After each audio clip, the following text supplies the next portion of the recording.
is Pre-Columbian America.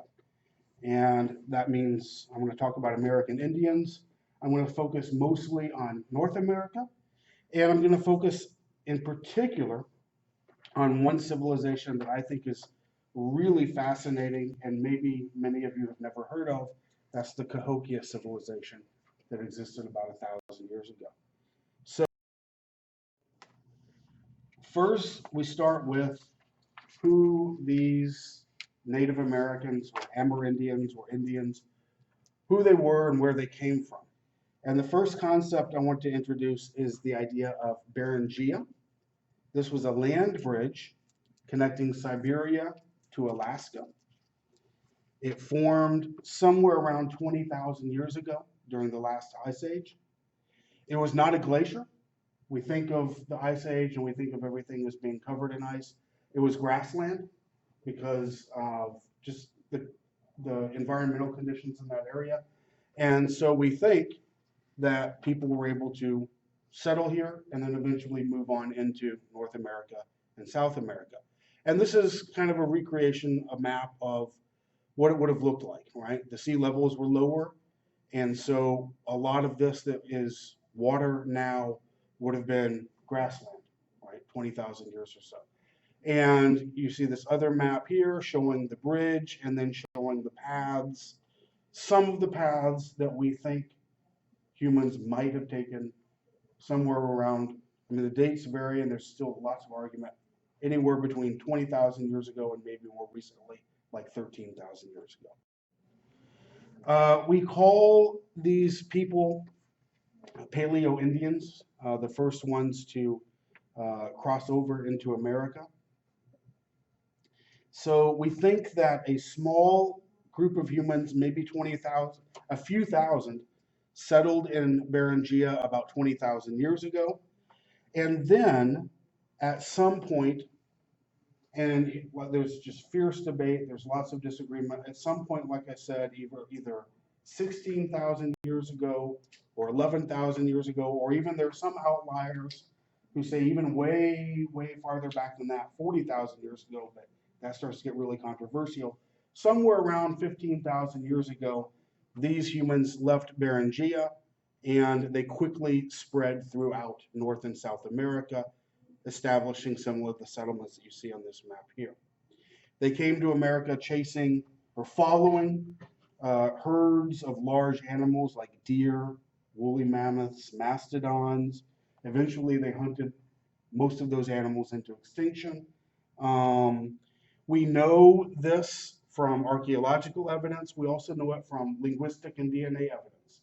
There have been studies linking these people to people who still live in Siberia, linking their DNA, and even making linguistic connections between the groups, which is very fascinating.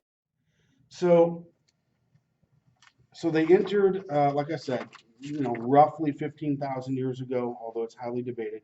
The first distinct Paleo-American or Paleo-Indian culture is called the Clovis culture. And it gets that name because distinct tools and arrowheads, like you see here, were discovered near Clovis, New Mexico. And so that name just kind of attached itself. And there's a big scientific debate, which we don't have to go into, but it's fascinating if you are interested in it. At first, when the Clovis artifacts were discovered around the 1920s, 1930s, right about 100 years ago, it was widely assumed that these were the first Americans. These were the first Indians who crossed from Beringia into America. They spread everywhere and they spread their culture. And that would have been about 13,000 years ago. But more studies have found evidence that no, people were here before that, 16,000 years ago, and like I said, maybe even earlier. And so that has been challenged, and now there are all sorts of rival interpretations.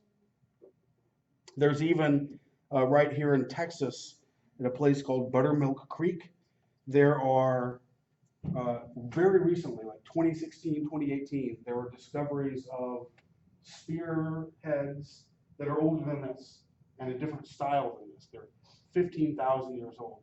So clearly, this early interpretation isn't 100% correct. Somebody was here even before them.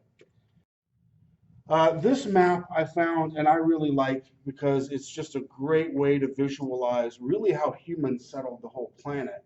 But obviously, we're focusing right now on North America. But you can see if you look way over to the left, Africa, 200,000 years ago, where we think the first anatomically modern human beings emerge. And then you can see all the really neat different patterns of how they flowed around the whole world, how they settled the whole world. The numbers record how many thousands of years ago. So we think that the humans emerged 200,000 years ago in Africa, and then about, this says 25, let's say 20, 25,000 years ago, they settled in the Beringia area. And then we now think sometime around 16,000 years ago, they were entering North America. By 14,000 years ago, they had reached and settled in South America. Even more recently, they settled in what's now Greenland, right, about 4,000 years ago. So you can see the spread in this map. And this little dotted line shows what the extent of the glaciers were at that time. So around 16,000 years ago is when they made it past the glaciers and into North and South America. So next you have the next big, I mean, lots of fascinating things happened, but it's not an archaeology class. But the next big jump in kind of the history of pre-Columbian America is the agricultural revolution. So sometime around 5,000 BC, give or take a few thousand years, sometime about 7,000 years ago, people began to domesticate and cultivate maize. And maize is the technical name for what we often call corn, right? They domesticated a wild plant called teosinte, and the plant started as just a tiny little 1 inch, a weed with cobs, and eventually over thousands of years, they got to what we see today. And this triggered civilizations in pre-Columbian America. Without the cultivation of maize, people would have remained hunters and gatherers. And a lot of the things that we associate with highly sophisticated civilizations of Mexico, like pyramids and writing, hieroglyphs, would have probably never happened. But maize made it possible for population to grow significantly. You could now feed a city with thousands of people because you had a great stable staple crop. And it made it possible for societies to become more complex, more hierarchical. With one person growing corn, that person could feed 100 people and free them up to do other things like astronomy and religion and war and all sorts of other stuff, good and bad.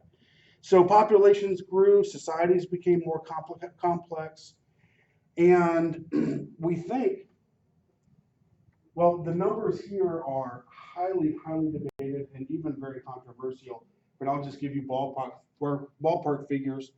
Some experts estimate that by the time Columbus arrived in 1492, there were maybe 40 million people in all of North and South America and Central America, and maybe 2 million or so in North America. Those are guesstimates. Some people think that those numbers are way too low, but there's a consensus. I think many people think that's kind of a good guess. So some of these complex cultures that I mentioned, the really famous ones are the ones that we're not going to talk about in this class, that really don't directly relate to us. But you've all heard of the Aztecs. This is a picture of Tenochtitlan, which is the Aztec city that is now Mexico City, right? And you can see a very highly organized city with pyramids and buildings and things like that. And that's an artist's imagining of what it might have looked like in 1492 or 1519 when the Spaniards arrived. The Mayans, you might not be as familiar with them, but the Mayans were also a very highly complex civilization. They arose a little earlier than the Aztecs, but were kind of sort of roughly contemporaneous with them. There might have been some Mayan civilizations still barely holding on when the Spaniards arrived, but most of the cities like this would have been abandoned. This is Palenque, which is in Chiapas, which is in Mexico. And the Mayans and the Aztecs and earlier groups before them, like the Olmecs, they had systems of writing. They had hieroglyphic systems, but also a little bit of syllabaries where images would stand for sounds. They had really complex astronomical studies. They charted, the movements of the planets and the stars. They had so they had a calendar to keep track of those studies. The calendar that they had, I've often read, was more sophisticated, more finely tuned than the ones Europeans were using at the time. So this was really complex stuff. They had a ball game, which I don't know if this is a reference that works or not. It showed up briefly in a Dora the Explorer episode many years ago. Some of you might have seen that. That episode wasn't 100% accurate because I don't recall anyone getting their heads chopped off. But in the real Mayan ball game, the loser sometimes was sacrificed. I'm glad they didn't show that to my kids. But they had a fascinating civilization, and you can even see echoes of that civilization in North America, and I'll show you a little bit of that in a few minutes. Way down south in Peru, you may have heard of the Inca and Machu Picchu. This is Machu Picchu. It's high up in the mountains. You have to climb up into the mountains for like a full day just to reach it. But it's apparently a really stunning, ruins, really stunning place. They did not have the hieroglyphic system of writing that the Mayans and the Aztecs did, but they did have all sorts of other really fascinating cultural traits and accomplishments. They had a network of trading that was thousands of miles long. So it was a really interesting civilization as well. But that's about all the time I can afford to spend on those. Now let's shift to pre-Columbian North America and the lands that would eventually become part of the United States. So in North America, there were hundreds of different societies speaking different languages that existed when the Europeans made contact. I found this map. It's an okay map. It's not perfect because it's static. It gives you the impression, if you don't know better, that just because it says Comanche here and Apache here and Wichita here and Kiowa here, that that's the way things were and had always been. And in truth, the map was always very fluid throughout the recorded history from the 1500s up to the 1700s, up to the time when they met Americans. They were constantly moving around, sometimes because of war with one another, sometimes because of other reasons. So for example, the Comanche didn't enter this part of the world, which is West Texas, until the early 1700s. Before that, it was the Apache. And they made war upon the Apache and kicked them out. And that happens over and over and over again. The Sioux didn't enter this part of North America until the 1800s, right? So back when Columbus arrived, they were probably way down here. We think maybe along the Mississippi River. So the map is useful, but they're not perfect and they can be misleading. So let's talk about some of the different regions and just a little bit of generalities about who some of these interesting tribes, interesting peoples were. In the Southwest, you have two or three really interesting groups. One I want to say a bit about is the Hohokam. So these were people who lived in what is now Arizona, but we think some of their descendants might live throughout the American Southwest and even the northern parts of Mexico, like Sonora and Chihuahua. And they lived in this area from roughly around AD 1 to maybe 1450 or so. And what's really interesting about them is, first of all, they left hundreds of miles of irrigated canals that they used for irrigation. So they had a really complex that scholars have found is that they built some kind of temples. And these temples are reminiscent to scholars of the temples that were built in the Mayan and Aztec civilizations. So again, another indication that there might have been similar ideas or shared ideas from the American Southwest down into what's now Mexico. Another interesting culture is what we call the Anasazi. That's the popular name for it. It comes from the Navajo, and the Navajo word Anasazi just meant enemy. And that happens to us a lot. A lot of times the word that we know a tribe as is the word their neighbors used to call them bad guys or enemy or something like that. And then they told us that word, oh, those are the enemy. And we thought that was the real name. And so we've been calling them Anasazi ever since. There are modern Puebloans who sometimes take offense of this and say we should call them the ancestral Puebloans instead, because they're not really the enemy, right? That's not anymore. So these are interesting people. They lived in the Four Corners region. That's the part where New Mexico, Arizona, Utah, and Colorado meet here on this map. And they constructed fascinating cliff dwellings that you can still go in today. They're parts of national parks. Pueblo Bonito in Chaco Canyon is one of the most fascinating. It's a complex that in some places is 10 stories high, or excuse me, 5 stories high, sorry. A 10th century city, so it was built around the 900s. And there's a network of roads about 400 miles long, some of them 30 feet wide, that the people here at Chaco Canyon left.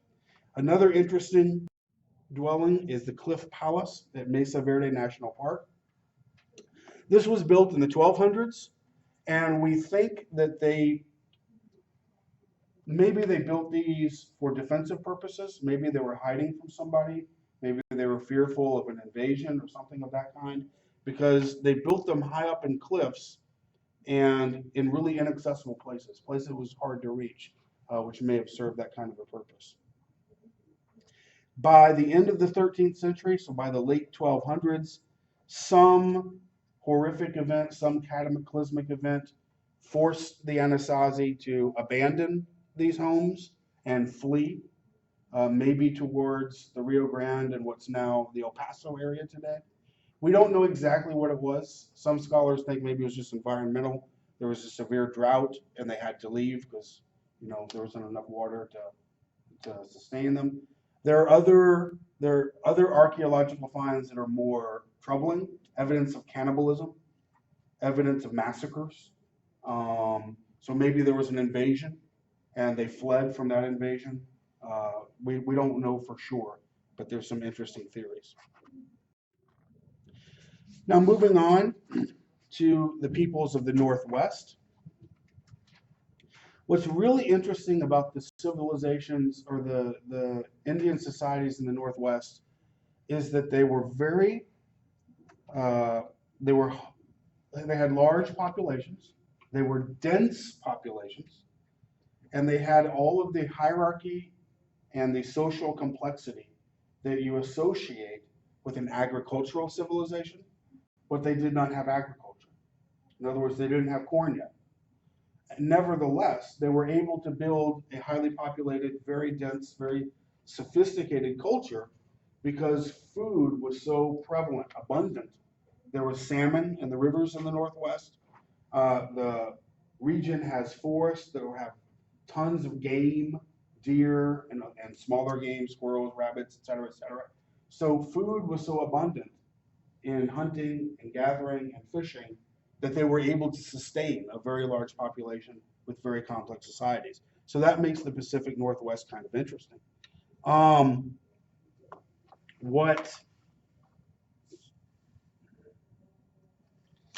A little bit about their society and how it was organized. They had chiefs, and the chief ruled over a house, or you might call it a clan. And this was a kin group, a large extended family. So the chief would be kind of like the head of the family. And they had commoners, so other than him, lots of just normal people. And they had slaves. They had slavery, and the slaves were usually people who were captured in warfare and then reduced into slavery. And they had to do the menial work. They had to do the grunt jobs like, carrying water and cleaning the houses and that sort of thing. The chief was usually a man, could occasionally be a woman, the widow of a former chief. And he had to decide things like when to move their salmon fishing operations, when to build weirs and traps, when to make the first catch, when and how to perform religious rites, and which people to invite to feasts. I'll talk about the potlatch feast in just a second. So the chief had a lot of responsibilities. The chief was usually not, it was not in his best interest to be abusive or tyrannical towards the people under his charge, under his power. For one reason, they were his family, they were his kin. For another reason, it was an egalitarian society in the sense that even if I was the chief, I needed your cooperation to get anything done, right? I needed you to agree to build the traps, build the houses, organize the feasts. And so it was a little bit more egalitarian society than it sounds.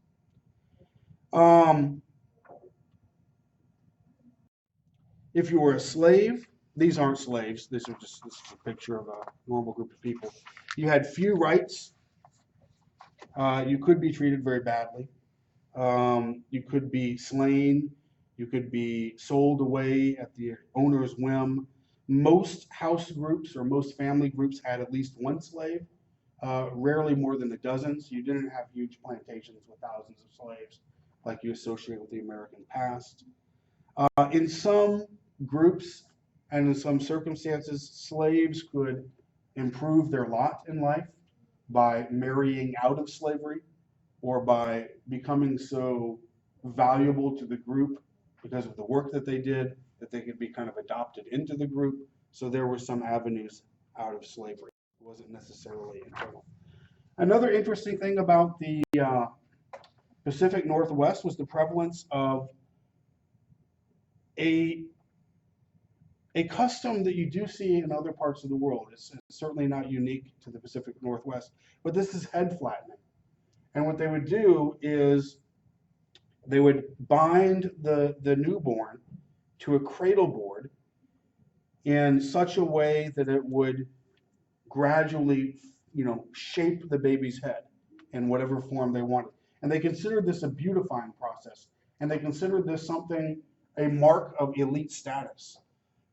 So if you had a head, if your cranium was shaped or malformed through this process and it was kind of conical or whatever the shape was, that signified that you were one of the elite. You were one of the higher class of the Indians. The last aspect of the society I want to mention is the potlatch ceremonies. And from this, we get the modern English word potluck, which makes this kind of similar concept. So these were big feasts, and they could mark special occasions. They could mark the building of a new house. They could mark a marriage, a funeral, and things like that. They involved the invitation of another house or clan group to come over and share in the feast. And usually there was, just a super abundance of food, and there was the expectation that the guests would take whatever food was left over home with them. So this was a huge party meant to impress others, right? You were making them part of your ceremony, but you also wanted to impress them with your generosity. Guests at these potlatches were given gifts, and they were given these gifts in accordance with their social rank. So this was a highly hierarchical society. The chief of the guests would get the first and the best gifts, and then work your way on the way down to the commoners. And every member of the house, every member of the clan was expected to work in preparing these potlatches. In the plains, you had nomadic hunter-gatherers who followed enormous bison herds on foot, and they set fires to stampede the animals over cliffs. They used the bison or the buffalo to make items that they used in everyday life, like food, cups, decorations, tools, clothing, etc. And they followed the buffalo seasonally. So wherever the buffalo went, that's where the tribe went. They lived in teepees or other, similar housing structures. because they were easy to disassemble and move. Right? So a very nomadic lifestyle. Uh, the first European who described some of the Plains Indians was Francisco Vasquez de Coronado. He was a Spanish explorer. He was exploring the American Southwest from about 1540 to about 1542. He was looking for a legendary city of gold called Quivira. He never found it. All he found was Indians living in teepees. One of the groups that he described, he called the Querechos, and that's the group that we now know of as the Apaches. So he described a group that we know of today. He described a lot of features of their culture that we saw in Plains Indians up to the 1800s.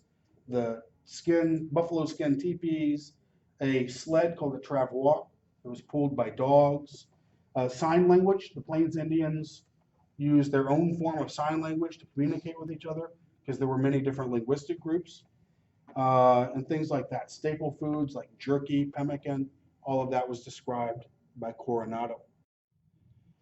The last thing this picture illustrates wisely is that the horse was brought to America by the Spanish, and it revolutionized life in the Great Plains. So pre-Columbus, pre-Coronado, pre-Spanish, there is no horse. So everybody followed the buffalo on foot. That's why they did things like start fires in order to stampede them, to kill them. It would have been very dangerous to walk up to a buffalo and try to kill it with a knife. But with the horse, that changed, right? Suddenly they were highly mobile. They were much more effective hunters. And groups like the Comanche, the Sioux, the Cheyenne, the Crow, famous Indian tribes that we associate with the Great Plains, weren't well known at all before the horse arrived. And some of them weren't even on the plains. They were in other parts of North America. The Comanche were at the foothills of the Rocky Mountains, probably living as hunters and gatherers.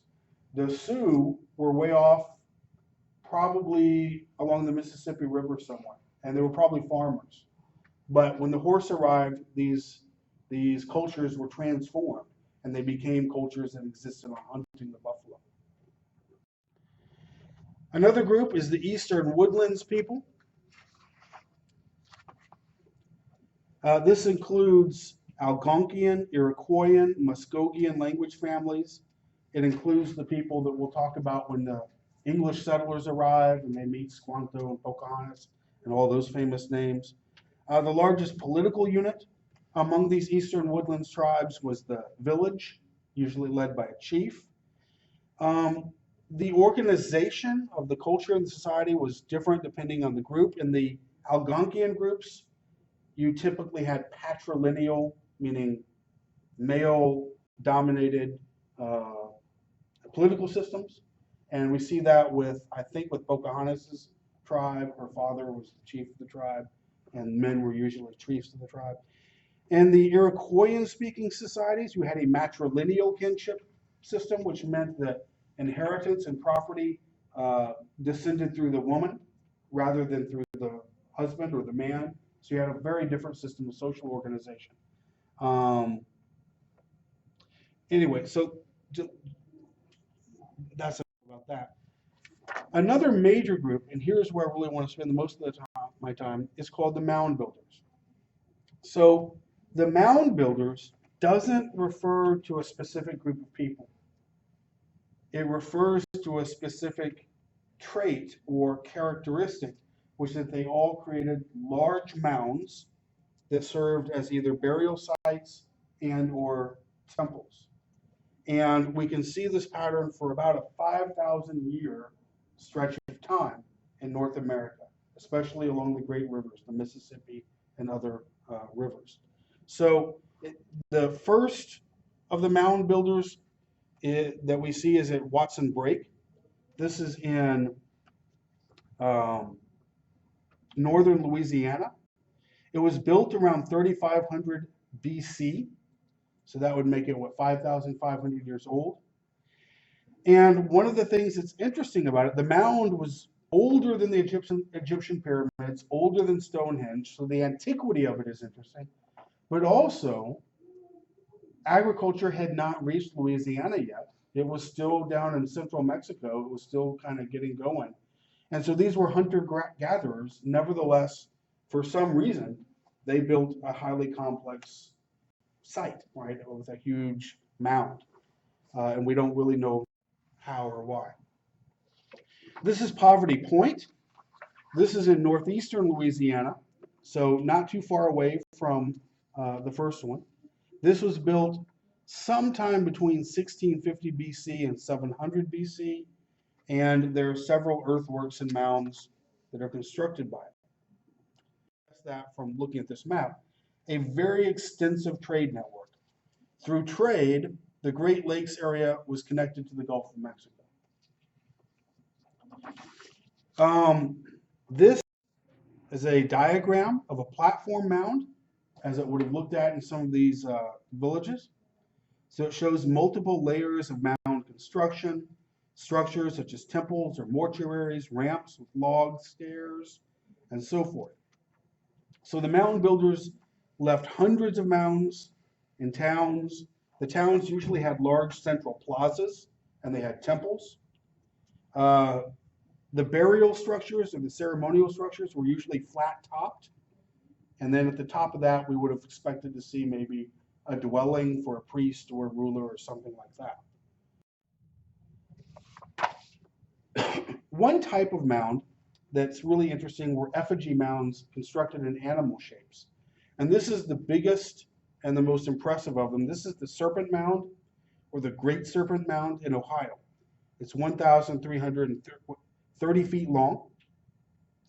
It's only about 3 feet tall, and it's only about 20 feet wide at its widest. I've been there, and if you didn't know, you might not, if you didn't know where you were and what you were looking at, you might not recognize it.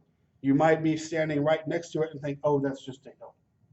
But once you see the aerial photo here, then it becomes obvious that this was carefully designed, right, to look like a serpent. And we think, so this would be the head of the serpent and so forth.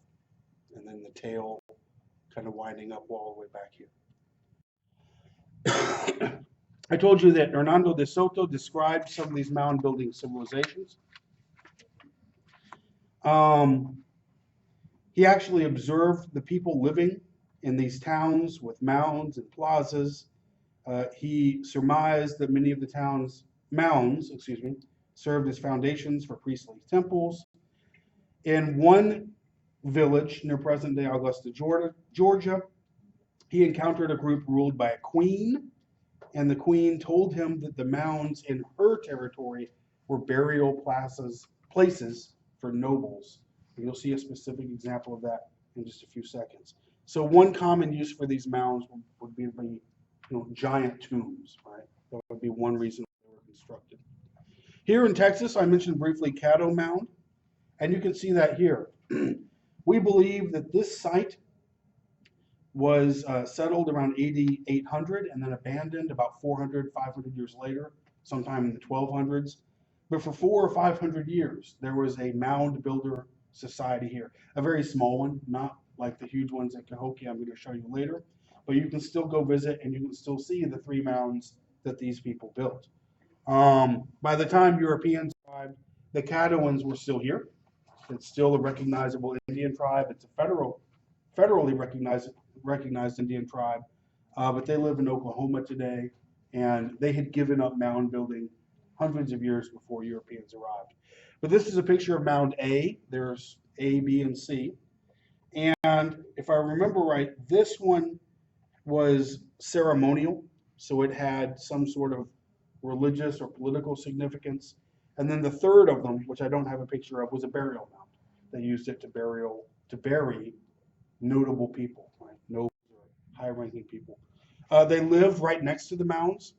So they probably lived right next to Mound A in tents or teepees, and then they used the mound for, religious observances, something like that, probably. Now, the one I want to talk about the most, I think is just deeply fascinating, is Cahokia. So around 1810, An American named Henry Brackenridge came to Cahokia. It was in what's now southwest Illinois. It was just across the Mississippi River from St. Louis. Brackenridge was interested in archaeology, and he had heard that Cahokia was worth visiting. He got there, and he says he was struck with a degree of astonishment. He saw a stupendous pile of earth vaster than the Great Pyramid at Giza, and around it were about 100 smaller mounds covering an area of 5 square miles. And what he saw, and this is maybe a little bit like what it would have looked like when he was there, he saw the largest Monk's Mound, the largest mound in North America, the largest mound north of Mexico City, right? The largest temple. Now we've studied it extensively. There's still archaeological studies going on to this day. We know a little bit more about the place that he visited. So Cahokia is located in present-day southern Illinois near St. Louis, Missouri. It was the largest, most important settlement of the Mississippian culture. It was occupied from about AD 700 or 800 until about 1300. So it was abandoned before De Soto, before the Europeans arrived. It's now a state historic site. It's called the Cahokia Mounds State Historic Site. It now contains about 80 mounds. Originally, we think there were about 120, which is sad. If you're an archaeologist, that means 1/3 of the history has just gone forever. We'll never know what was there or what we've lost. We call it Cahokia because we named it after a nearby Indian tribe, but we don't actually know who the ancient Cahokians were. We don't know for sure what tribe they were, who their modern descendants are. None of that has been verified. The Cahokia inhabitants had no written language, but they did leave symbols on pottery, shell, copper, wood, and stone artifacts, and they left evidence of elaborate wood hinges, mounds, and burial sites. The city was located where 3 major rivers intersected, the Mississippi, the Missouri, and the Illinois. And because of its proximity to those rivers, it was a center of trade. Cahokia traded with the Great Lakes, with the Gulf of Mexico. It had a network thousands of miles long of trading.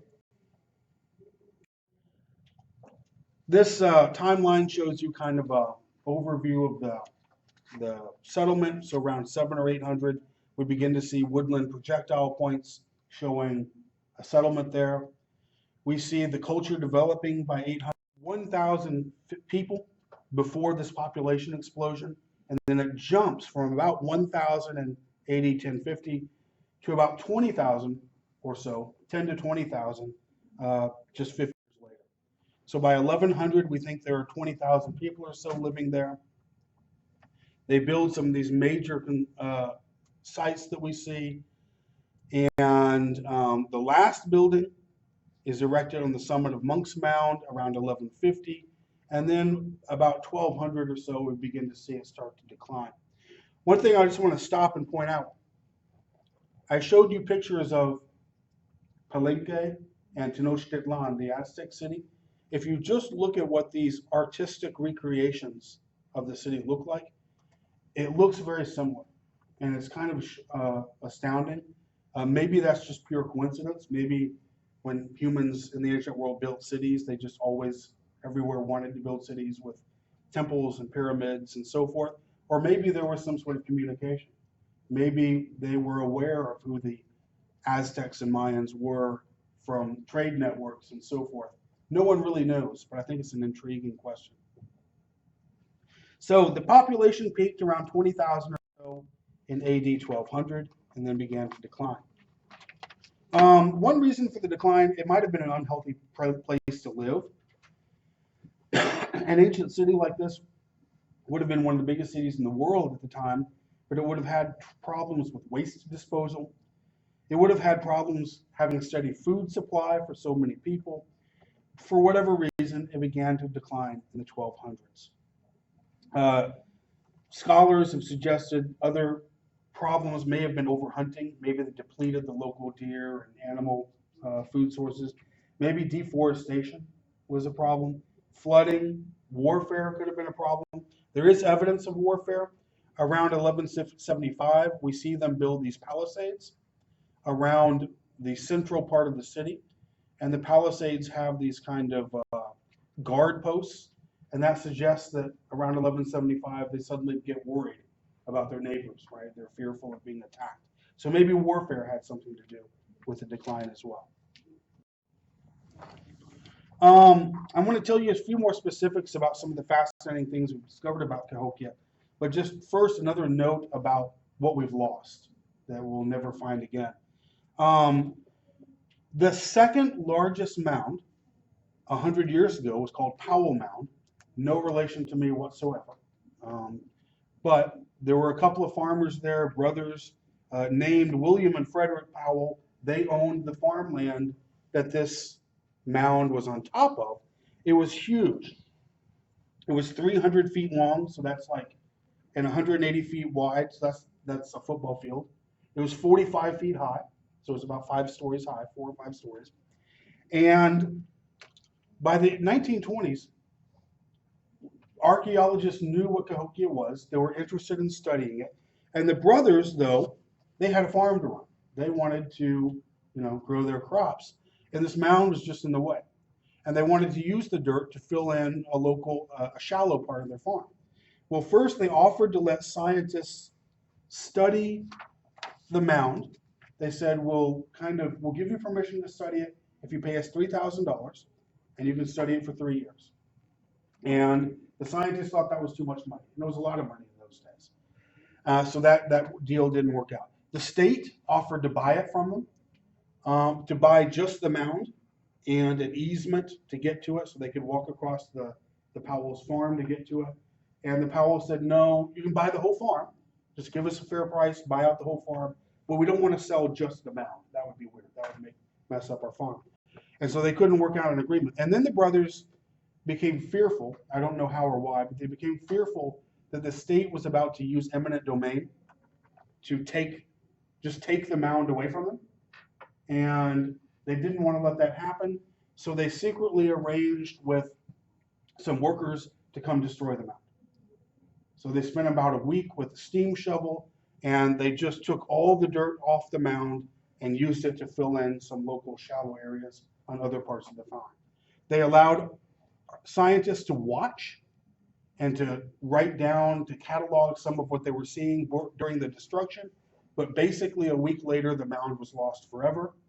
And whatever it contained, we don't know. We'll never know. So this is kind of a story about how easy it is to lose things that are scientifically and historically important. This is a side view of the mound, and you can see, it's a very bad picture, but you can see one of the machines working to tear it down here in this picture. We do still have Monk's Mound. Monk's Mound, I've mentioned before, was the largest man-made earthen mound north of Mexico. It was constructed with 22 million cubic feet of soil and clay, transported in baskets. It was built over centuries. It started as a very small mound, and they just kept building and building and building until they stopped building around 1200. When they were finished, it was about 100 feet tall, 14 acres big, about the same size as the Great Pyramid of Egypt, the Great Pyramid of Giza in Egypt, and even bigger in terms of circumference, the size of its base, than the Pyramid of the Sun in Mexico City, in Teotihuacan.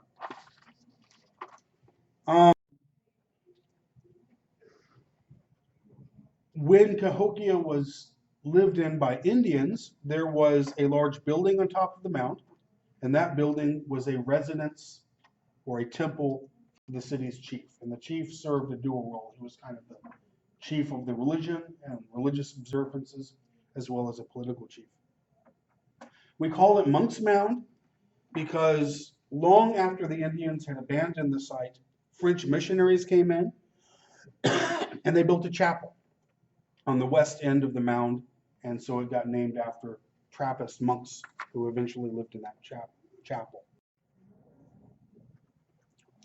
We've learned a lot by studying Cahokian sites and studying other Mississippian sites related to Cahokia that had trade with Cahokia.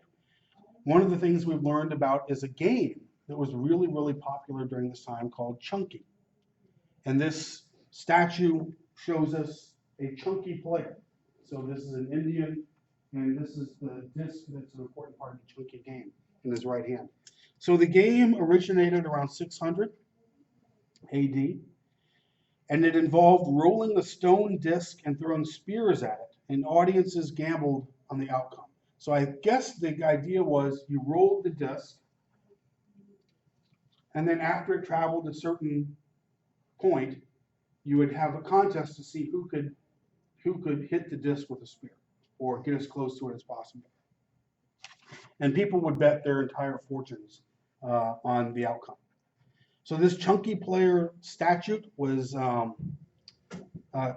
made, we think, at or near Cahokia Mounds, but it was discovered in Oklahoma. So someone made it in Cahokia, and then it traveled to Oklahoma via trade routes. Another interesting aspect of Cahokia is Woodhenge. This was a ceremonial circle of upright wooden posts, first constructed around AD 950. 4 of the posts show the cardinal locations of north, south, east, and west. The eastern and western posts mark the position of the equinox, sunrise, and sunsets. 4 other posts were at the positions of the sunrise and sunset during the summer solstice and the winter solstice. So this was basically Stonehenge. If you've seen pictures of Stonehenge in England, this was very similar, except it's made out of wood. But they both served a key purpose, an astronomical purpose, of serving as calendars. They were useful for observing the movements of the sun and the moon and maybe even the stars. There is evidence of human sacrifice at Cahokia. Mound 72 contains several burial mounds and platform mounds, and at first these mounds were used for the burials of elite people. About 272 individuals were buried in Mound 72 over a 100-year period, and over half were the victims of ritual sacrifice.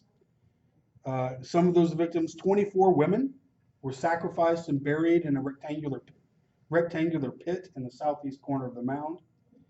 4 young men, perhaps representing the 4 cardinal directions, were buried without their hands or heads on a small platform near a southeastern ramp up the mound. Next to those young men, there was a pit found that contained the remains of 53 young women.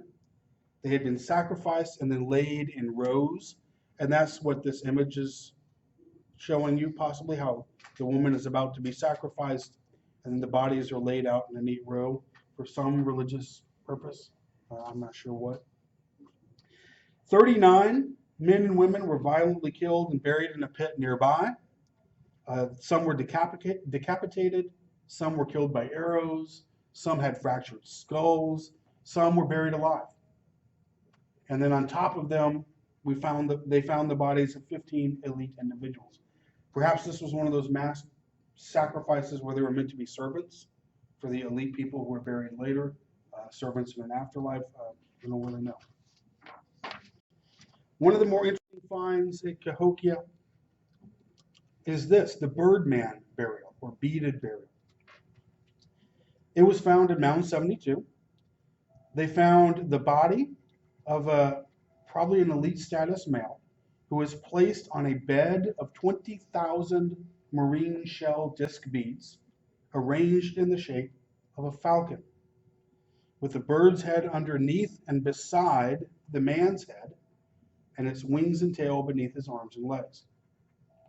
He was buried with several of his servants, so they were sacrificed and buried with him, and with chunky stones and spears and trade goods from throughout the area.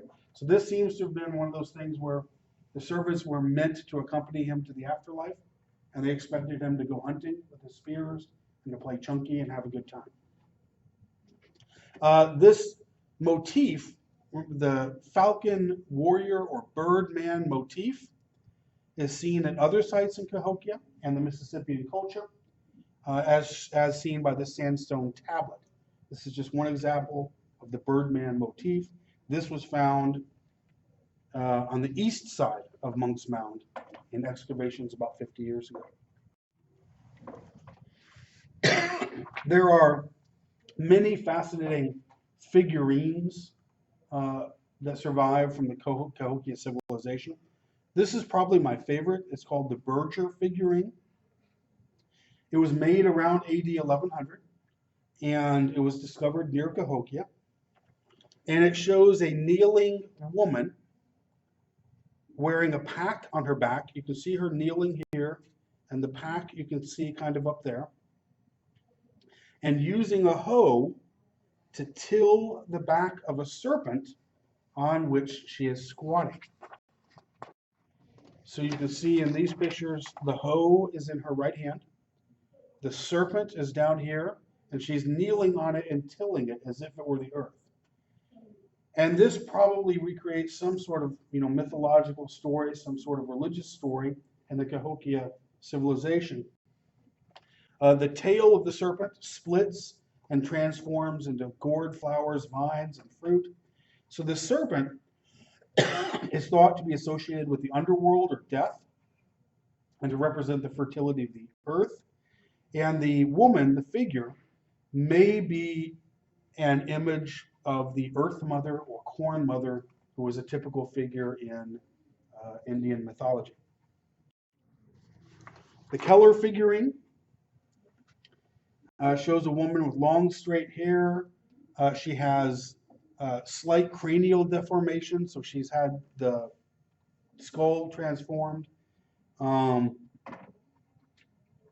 The platform that she's sitting on is divided by sections and covered with striations that are thought to represent ears of corn. And her hands rest on a box-like object, which might be a basket. A maize stalk or corn stalk rises on the right side of the basket. Can't really see it in these pictures, maybe over here. And through the right hand and along the arm and around the back of the figure's head. And this figurine is also, like the Berger one, thought to represent the connection of vegetation and fertility, female deities like the Corn Mother and the earth. This is called the Lucifer pipe. It was discovered in Oklahoma at a mound in Spiro, Oklahoma. And the hole in the back of the head is meant for the insertion of a tube, so it can be used to smoke tobacco. The resting warrior or big boy pipe. This might represent another Native American mythological figure called Redhorn. But he sits cross-legged, he has his hands on his knees, he has a cape of feathers on his back, he has earrings, a string of beads around his neck, and strapped to his head, you can see that kind of here, is a sacred bundle. So it's like sacred objects that are sacred to him that are inside the bundle strapped to his head. So the hair is done up in a bun with a long braid over the left shoulder. And like I said, many archaeologists think that this is a mythological figure. The conquering warrior pipe, one of my favorites. This shows a more brutal side of the culture. So this figure is a warrior, and he's in ritual regalia. He's leaning over, and it's hard for you to see, but he is leaning over a crouching victim and either hitting him in the face, or I think it's more likely, if you look at this part down here, it looks like he's decapitating him. So he's cutting the head off a sacrificial victim. So this is obviously an image of conquest and human sacrifice, I think. A couple of other things related to all of this. I've talked a lot about studying archaeology and that sort of thing. About 30 years ago or so, the Native American Graves Protection and Repatriation Act was passed. And it was passed because Over the 1800s and early 1900s, museums, universities, federal agencies had acquired the remains of thousands of Indian peoples. Something like 14 or 15,000 Indian skeletons or Indian remains were in the hands of federal agencies, universities, museums, and so forth. Women like this person, Maria Pearson, were outraged by that. She apparently had a meeting with the governor of Iowa in the 1970s. He asked her what he could do for Indian peoples or something to that effect. And she said, "You can give me back my people's bones and you can quit digging them up." And she was influential in getting Iowa to pass an early version, a 1976 version of this act, requiring universities, government agencies to return these bones to the tribes that they belong to. A scandal in 1987 led to the federal NAGPRA law. This is Slack Farm, Kentucky. Over a few days, about 10 people destroyed 650 Indian graves and other artifacts. This was a farm that contained a known archaeological site. They knew there was an Indian settlement there. They knew it was about 1,000 years old or so. These 10 people basically wanted to dig for artifacts and sell them. They wanted to make a buck. And so they paid the owner of the farm. They got permission to do whatever they wanted to for about 10 days. They went in with tractors and they destroyed hundreds or thousands of items, right? Because they just had no respect whatsoever for the science of it, much less the regard for the feelings of the Indians who lived nearby and might have been related to these people. So there was a huge outcry. There was a lot of controversy over the destruction that was done to these Indian graves and to the artifacts. And that helped move for the Native American Graves Protection and Repatriation Act to be passed in 1990. So nowadays,